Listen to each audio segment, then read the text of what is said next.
What's up, Joe 200? All right, we are week 7. It is February, so look at my phone here, 18th, 2024. Tomorrow's President's Day, so I hope you guys are enjoying your 3-day weekend. It's going to get real windy and rainy over the next couple of days. And first of all, we have to get somebody else's opinion. That would be Desi's. Now, Desi, what do you think the weather is going to be like? Think it's going to be good? Huh? It's going to be good weather, huh, buddy? Yeah, not really. Where's your big today, though? Huh? Yeah, good boy. All right, there goes the boy dog. He's out of here. Um, yeah, so what we're going to do is we're going to discuss mental health issues today. And it's something that we could all do a better job of in terms of educating everybody and just creating a better awareness. People with mental health problems feel isolated. They feel like, oh, it's only me and not the rest of the world. And that is so far from the truth, okay? And it's really tough to be a human being. So let's get into this. We're grading your CTs right now furiously. You guys have done a great job. Appreciate all the hard work you put into everything about this class. All right, so let's just scroll down here to week 7, okay? We're going to piggyback this on some of the key consequences of the age-related disease of diabetes and then the associated vascular disease, because this also contributes to another big mental health issue, and that is the different forms of dementia, especially Alzheimer's disease. Okay, all righty, so let's get right into it. Okay, whoops, and so what did I do? I went right into it with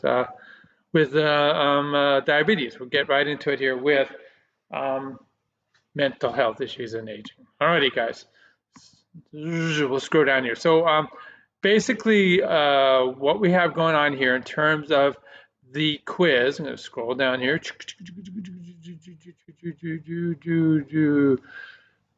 Right. There it is, the quiz. Okay, we're drawing from a couple of different content items. Now, we provide a lot of extra information here to give you, support in terms of understanding what's going on. All right, and we're going to rely on these different facts and figures and graphs. Okay. Alrighty, so when we look right here, it says reading quiz questions for the midterm will be taken from these sites as well as the videos embedded in the pages about Alzheimer's disease. Okay, and so you'll see down here, there's drop-down menus. Scroll down here. So there's an example of the video right there. Okay, another video that we use right there. Okay, and then what we are going to do is we're going to look at this article by the American Psychological Association. Really succinct. It's a little bit older, okay, but the information is still very solid. It's just that the numbers have increased because this article was published somewhere close to 2010, and here we are now getting close to. We're going to be embarking on 2025 before you know that, and so the numbers have dramatically gone up, and we can look at those projections. Alrighty, and then we're going to get in here, and we're going to talk. I highlighted this right here. Where you go in, and I'll go into that website with you, and so that you understand what's going on. Okay. Awesome. Alrighty, so let's get right into it. So we'll start right here with the American Psychological Association, and then this right here is a practice guideline. So maybe you're curious, what has to be done in terms of bringing all trained professionals to be up to snuff on board and evaluating the psychological and mental health well-being as a function of each age group, as a function of the older age group, as this class is focused on, people over 65, 75, and 85. So this is a handbook that explains all that. So I do recommend that you guys check that out. Okay, alrighty. So let's go right in here to this real quick synopsis of some of the major issues. Okay, alrighty. So again, this is put out by the American Psychological Association. All right, I'm going to hit my arrow and I'm going to scroll downward right here. Alrighty. So growing mental and behavioral health concerns facing older Americans. It's really older people globally. Alrighty. So you're obviously you have unique hurdles, unique challenges you have to overcome as you get older. All right. So one of the most significant challenges is the loss of your partner, loss of your spouse, somebody you relied on your whole lives. Okay. And now suddenly you are suffering from loneliness. And remember, we talked earlier in this class that the Center for Disease Control and a lot of communities worldwide have made the announcement that the number one risk for poor health, poor mental health, cardiac health, risk for cancer, et cetera, is loneliness. And it shows you how the impact of that stress, okay? And it has to do with, we release a lot of cortisol when we have lots and lots of stress, all right? Loss of mobility and independence, okay? So this is a really, really difficult thing. A lot of you guys are athletes, and that is just your ego, that is who you are, and suddenly your athletic abilities begin to be pulled away from you. And so you have declining physical health, and mental health piggybacks right on top of that, okay? Alrighty, so it goes through this. This is the review here: loss of spouse, loss of mobility and independence. That's a big deal. Suddenly you get your car taken away from you. You can't pass your driver's license test anymore. Your whole life you've been cruising, doing things, and suddenly now you're completely dependent on somebody else. And it's a really, really, really tough one to swallow, okay? We see another problem associated with this loss of independence, and you start getting admitted into different types of long-term care facilities. The light touch assisted living facility, and still there's major mental health problems that are rampant in these facilities, and then the intense care of nursing care units, and some of the major problems associated with that. Alrighty. We live long, guys, and these are real, real concerns. All right, so we look at mental health concerns. Okay, we see a quarter of people over the age of 55 suffer from some type of mental health disorder. It's a broad spectrum. It could be Alzheimer's disease and dementias. It could be clinical depression. Okay, it could be severe anxiety. All these come under the umbrella. All right.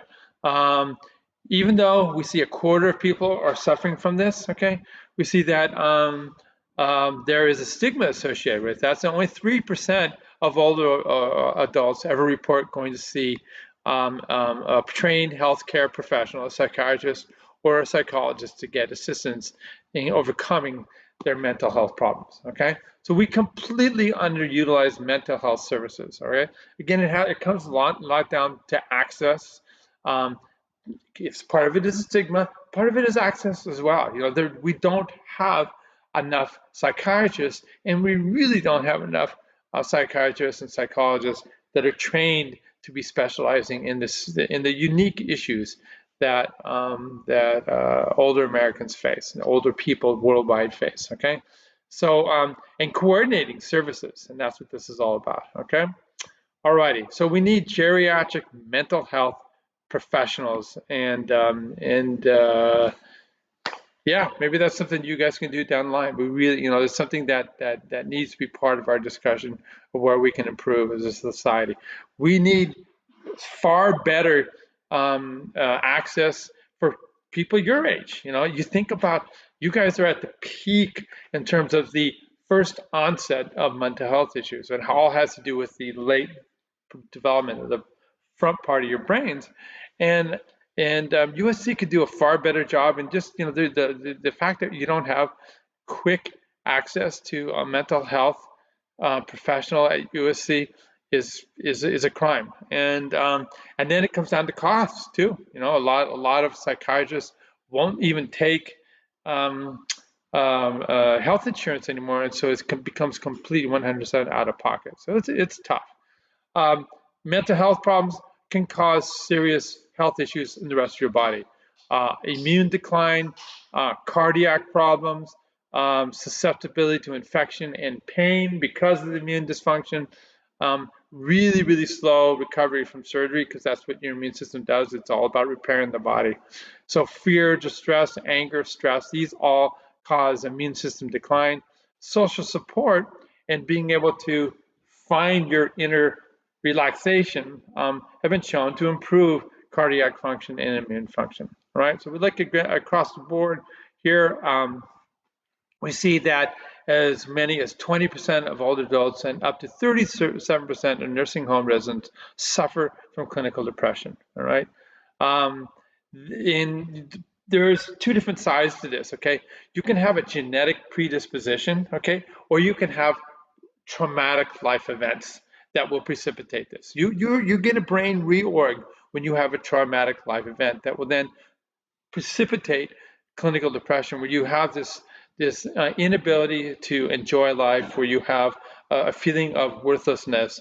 You have many of the physical components we talked about in the previous section right there. Okay, so when we look at this and the fact that suicide is a much bigger deal in older Americans than it is in younger Americans. So even though older Americans make up 30% of the population, they account for 20% of the people who commit suicide. Okay, and it's it comes down to this loss of hope. And I just kind of what I did is I went ahead and I pulled up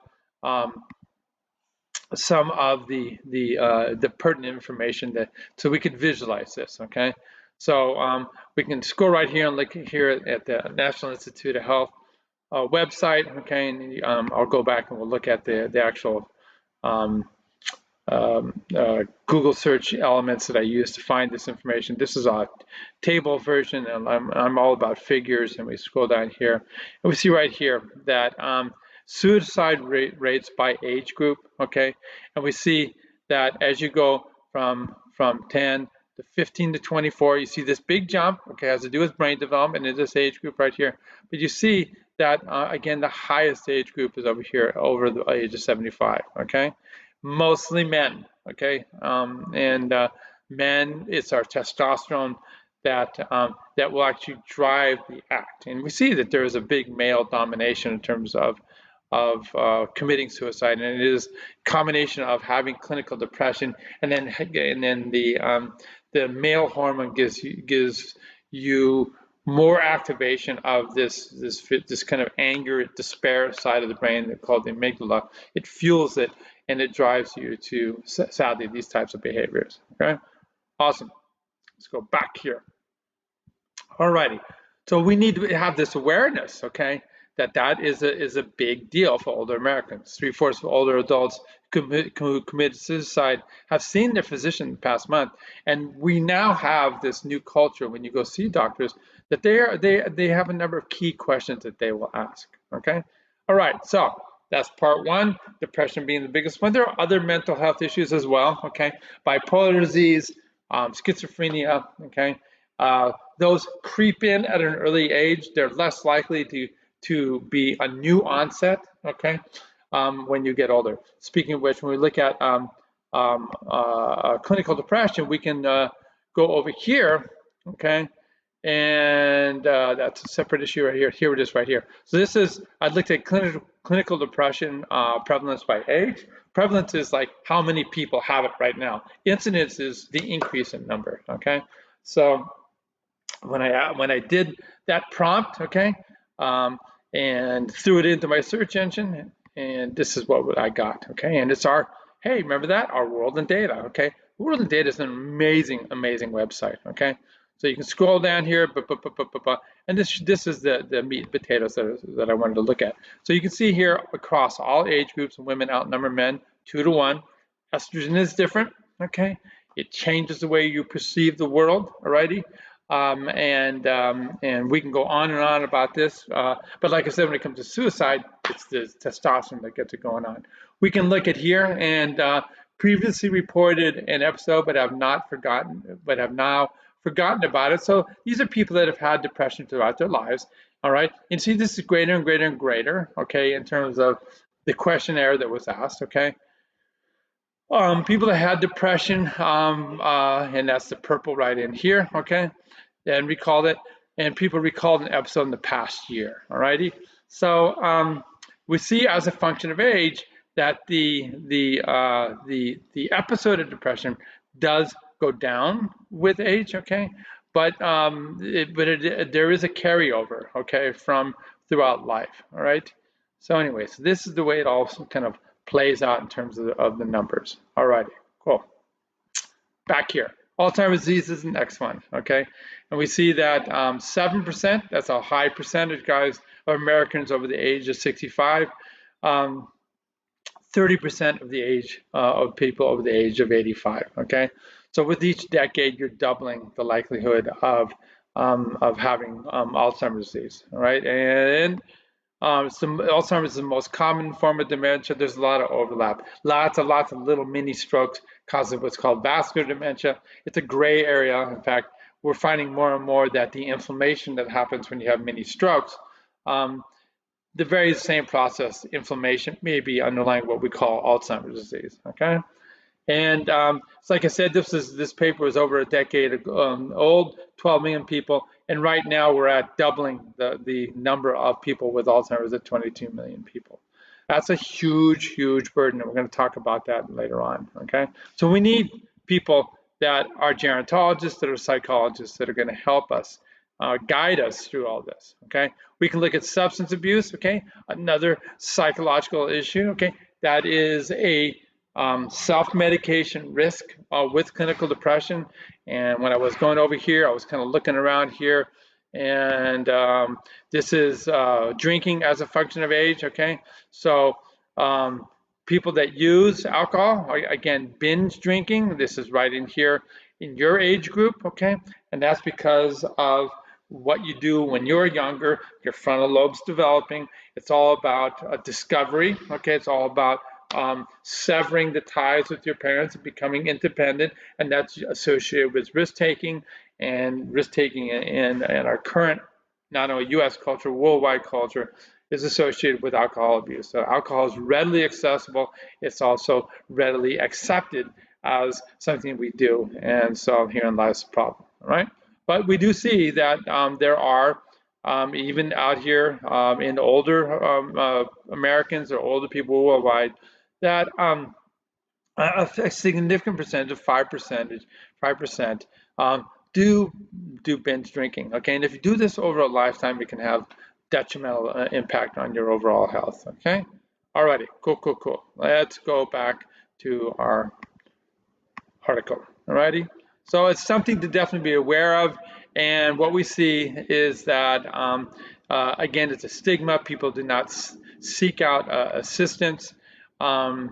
We also see that alcohol problems are more dramatic in people that have had significant losses, loss of spouse, loss of independence, psychological scars from all this, and so they seek out this crutch. So it's something to be aware of if you're on the practical, the clinical practice side of things. Okay, lots and lots of chronic illnesses that are going to contribute to this loss of independence. Okay, and we see that having these illnesses go hand in hand with having behavioral issues and poor habits associated with alcohol abuse, inactivity, tobacco use all contribute to the end result. Right? We need more geropsychologists, and that's what this is all about.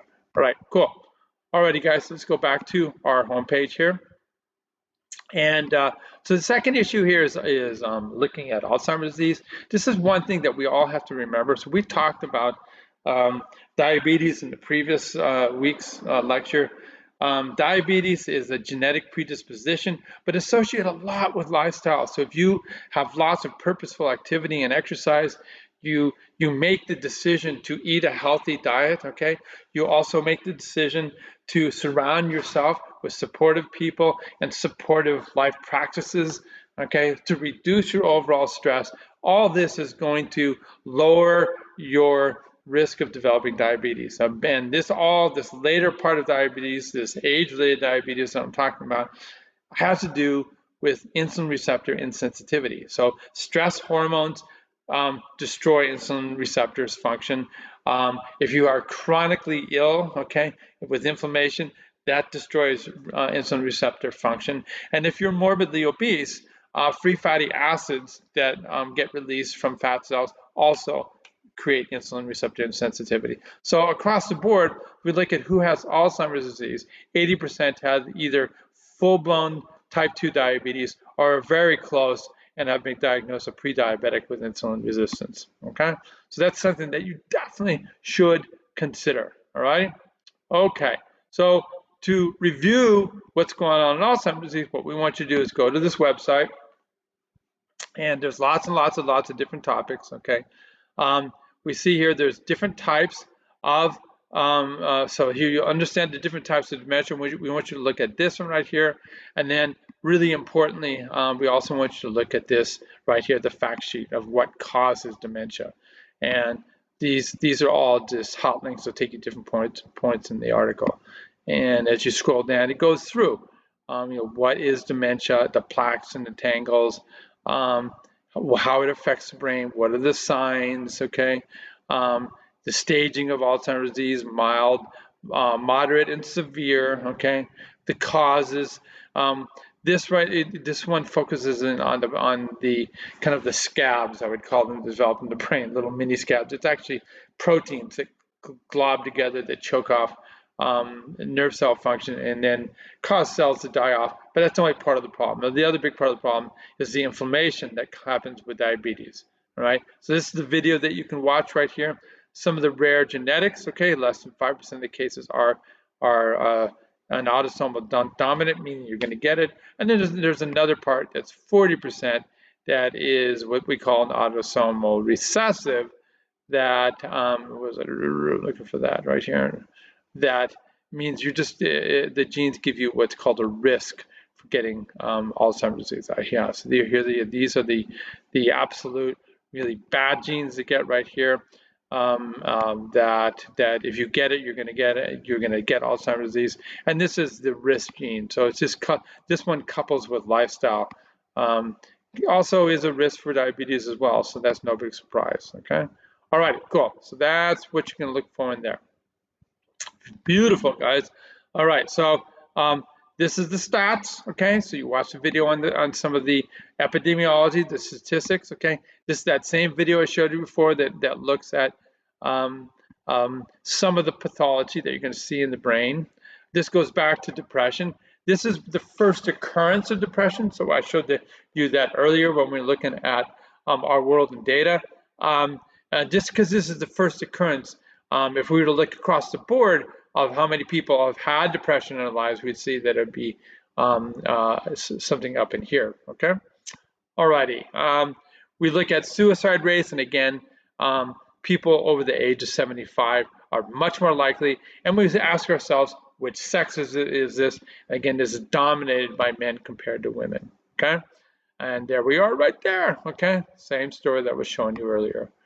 And then we look at dementia, okay? So that was depression and suicide, okay? And when we're talking about dementia and all the different rates, we see that this is a higher risk for women. Age is the biggest risk factor, so every decade you kind of double the risk from 11 to 22 to over 30% up in this range right here to even 40% if we were to look up in here, okay? Women has to do with postmenopausal problems, and estrogen's like fertilizer to the female brain. Alrighty, cool. These are the consequences right here in 2023. Facts and figures. Of course, we're always looking backwards to get the data, and when we look at this, 6 million Americans are living with Alzheimer's. Okay, and 1 in 3 senior dies with Alzheimer's. So before our big we've made major inroads in terms of heart disease. We have lots of interventions, lifestyle changes. We have both drug-based interventions, surgical interventions, okay? And then what happens is Alzheimer's becomes a disease of survivors. So we've done everything we can to keep you alive in spite of your vascular problems, and then we see that this starts to creep up and more. So we got to do better in this way is what I'm getting at, okay? 4 to 10 Americans talk to their doctor right away and they experience cognitive issues. But we would like to know earlier if we could, and that's that's in the works. We don't have good blood tests. We have nothing, just brain imaging when the horse has left the barn, sadly. Okay, all right, huge, enormous costs. Okay, $345 billion in costs. So this is a major economic issue, okay? So these economic costs are at the level of our country and the federal government. They're at state issues, okay? Community issues, and then you as an individual. I had a friend who had his dad in a memory care unit. He had Alzheimer's disease. He didn't know what to do, so he just went ahead and put him in, and then he just didn't understand or know the consequence, financial consequence. It was $12,000 a month, completely 100% out of pocket. He couldn't afford it. He had to take him home, and now they're caring for that demented parent at home, and it's a big, big deal. We'll see this when we talk about caregivers, okay? So when we look at caregivers, okay, like again, 11 million Americans provide unpaid care. So this is what my friend's having to deal with, okay? And time you spend caring for an individual as a caregiver, whether your children or your parents, is time not spent working. And so there's not only that part of the expense of what you're doing, but there's the loss of income. Okay, that's always something you need to think about. All right, cool. People are always concerned, oh, am I getting dementia? Okay. You're gonna have decision problems maybe every once in a while, okay? Especially if it has to be rapid fire. You might miss a bill. It's no big deal, okay? Forget which day it is. I do that all the time. I'm so reliant on my phone now, it doesn't matter. Sometimes you're grasping for words. I probably did that like 4 or 5 times, okay? Today, you misplace things time to time, but it's on rocket fuel, poor judgment, inability to manage a budget at all, okay? Lose track of everything. You don't know what the day it is, the month, the season. You can't maintain conversations, okay? And you get lost, okay? All righty, cool. So that's what this week's all about, okay? In here, we reiterate the cost, okay? I want you guys to wrap your head around it. Here's your individual cost, okay? Like I said, being a caregiver, it's significant, it's enormous, okay? You know, the amount of time you are gonna spend on the phone dealing with a healthcare provider, trying to get the services that your parent or grandparent needs is enormous. Recently, when my wife's father, my father-in-law, was going downhill, she was spending so many hours every single week trying to make sure that that person was getting the right, my father-in-law was getting the right care, okay? Oftentimes, it's just you. 40%, 2% of people are complaining about being the only person, okay? And this is the average age, 27 years of age, of people that are doing the caregiving, okay? So more women than men tend to be caregivers. And there's a lot of emotional stress when that burden's put on you, okay?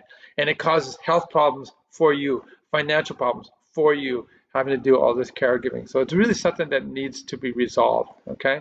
And you know, right here it says people had, you know, almost 80% of difficulty assessing affordable care outside the home. And so that's what happens here. I mean, it's a huge issue, you know, and you know, you want your parents to live forever, but are you ready to handle it in terms of the emotional and financial consequences for you? So this is all about being a caregiver. Cool video to watch, okay? This is what it shows. This is a great 6-minute video about really music therapy, but you can see what it's like dealing with a patient that is demented and how handicapped they are. And so then the prompt and discussion is what can we do? What are you going to do to help address this issue? We rely on our government for support, but there is such limited support. You know, Medicare doesn't cover these services. You know, very, very limited services. So so maybe we need to do better. You know, in terms of enacting acts that will help you be a better caregiver and won't financially burden you. All right, guys? Peace. It's great that you guys are such amazing students. I want to just thank you for all this, and we'll see you next time. And enjoy your 3-day weekend.